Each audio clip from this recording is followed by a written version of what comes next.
Assalamualaikum warahmatullahi wabarakatuh. Perkenalkan, nama saya Anita Anggraini dari Prodi Manajemen kelas 3A2, NIM saya 1920102117. Dalam video ini saya akan membahas tentang dampak COVID-19 di negeri ini. Yang telah kita ketahui, saat ini bangsa Indonesia dan dunia secara umum sedang dihadapkan oleh kondisi krisis ekonomi dengan tantangan global yang sama, yaitu menghadapi pandemi virus COVID-19.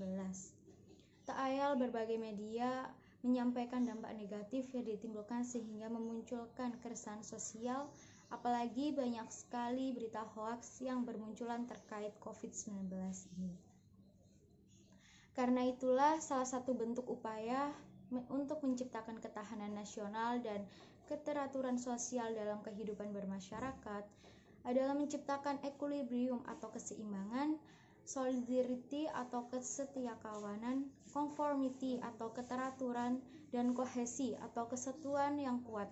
Berdasarkan pengalaman dan pengamatan saya, virus corona sudah mengendalikan semua aktivitas yang ada di dalam negeri ini dan menegakkan semua peraturan-peraturan baru seperti memakai masker, jaga jarak, dan menghindari kerumunan. Banyak sekali dampak yang telah ditimbulkan dari pandemi COVID-19 ini. Seperti yang kita ketahui, dampak yang paling nyata yaitu terjadi pada ekonomi dalam negeri.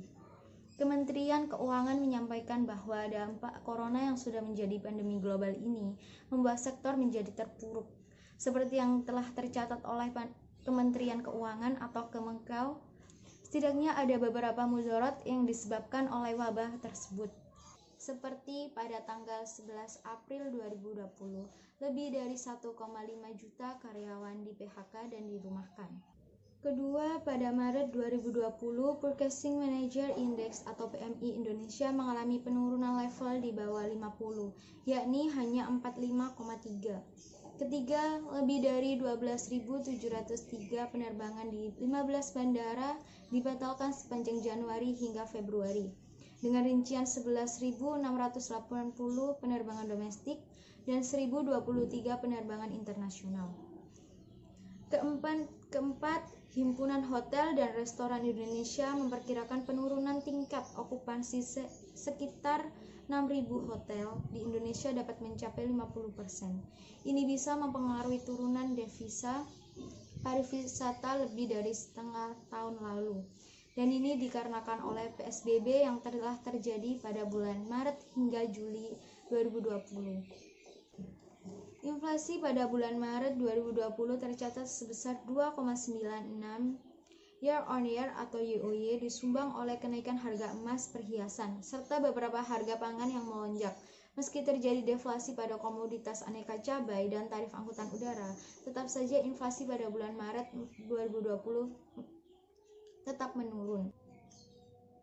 Bagaimana bentuk aksi nyata yang harus kita lakukan menghadapi pandemi COVID-19 ini? Yaitu bentuk aksi nyata yang harus kita lakukan dalam menghadapi pandemi COVID-19 ini dengan cara kita mendisiplinkan diri kita sendiri. Kita menerapkan kedisiplinan yang kuat di diri kita, mulai disiplin menggunakan masker, mulai disiplin mencuci tangan, dan disiplin menjaga jarak serta menghindari kerumunan.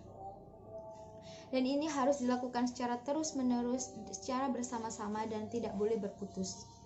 Cara kedua yaitu kita sebagai masyarakat harus bergotong royong dan saling tolong-menolong.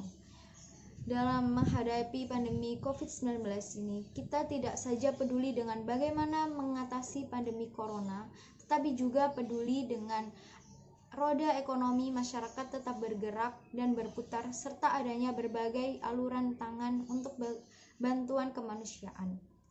Sebagai contohnya, seorang warga yang bergejala COVID-19 dalam satu lingkungan, tetangga pun membantu dan tidak mengucilkannya.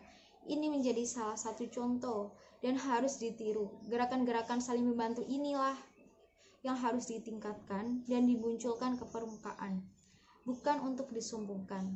Karena COVID-19 ini, kita bisa melawannya dengan cara kita mentaati semua peraturan-peraturan yang ada dan peraturan-peraturan yang telah ditetapkan oleh pemerintah. Semoga pandemi ini segera berlalu dan kita tetap jaga jarak dan sehat selalu. Amin ya rabbal alamin. Sekian video penjelasan dari saya. Apabila ada yang salah, mohon maaf, dan apabila banyak kekurangannya, saya mohon maaf. Assalamualaikum warahmatullahi wabarakatuh.